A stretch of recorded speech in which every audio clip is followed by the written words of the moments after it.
Sup, Chris here, and I pretty much only play casual Magic.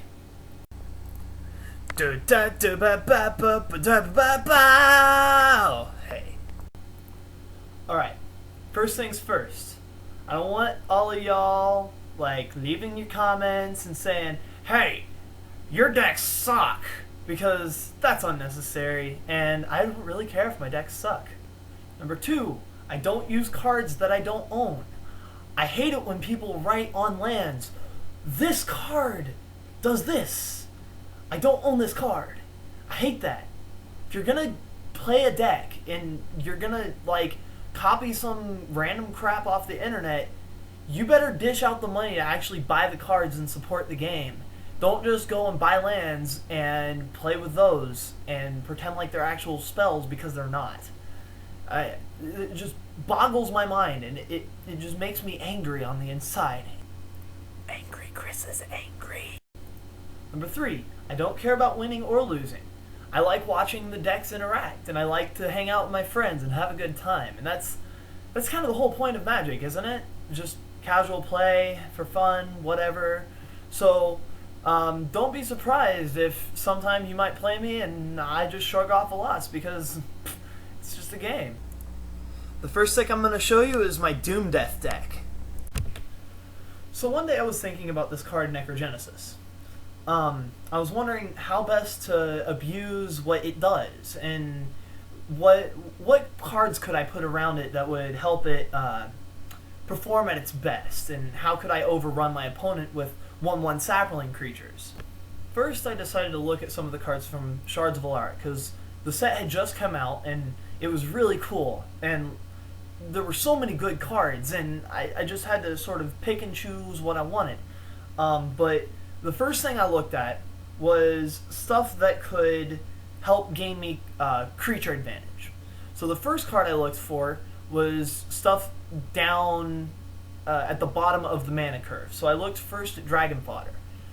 Dragon Fodder is a great spell because you can, right off the bat, turn 2, bam, 2 for 1 your opponent. Suddenly, you play Dragon Fodder, bam, you've got 2 threats.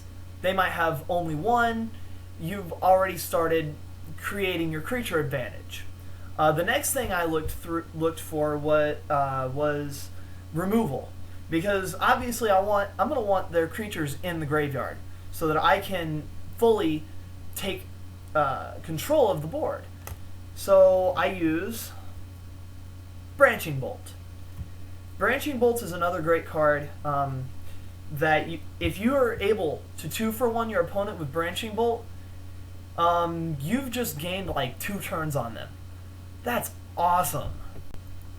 As I continue my path down removal lane, I decided that I needed Naturalizes, Fleshbag Marauders. I decided on Quietus Spike to help push through some damage. I mean, a 1/1 sapling with Death Touch that can hit for 11 damage. That's awesome. I use Grave Pact, because what's better than sacrificing your creatures to Thorn-Thrash Viashino? Grave Pact. Come on. You've blown up their creature. You sacrifice the sapling just to make them sacrifice more creatures and then make more saplings? Greatness. Elvish Visionaries to draw some cards. Nice cantrips. Great for Devour. Golgari Guildmage, 1 of, because he's really only a mana sink. He can put +1/+1 counters on my Thorn-Thrash Viashinos, and he can get me creature cards back from the graveyard. Creakwood Leiges, because what's better than getting 3/3 tokens every turn? Savra, Queen of the Golgari, because I don't own 3 Grave Packs. Charnelhoard Wurm, because I like attacking with 6/6 trample creatures. And Sisters of Stone Death, because, well, in a weird way, she's kind of hot. It's a really fun deck to play with. So, tell me what you think. The deck list will be in the sideboard. You need to comment and rate this, and tell me what you think. Happy magicking.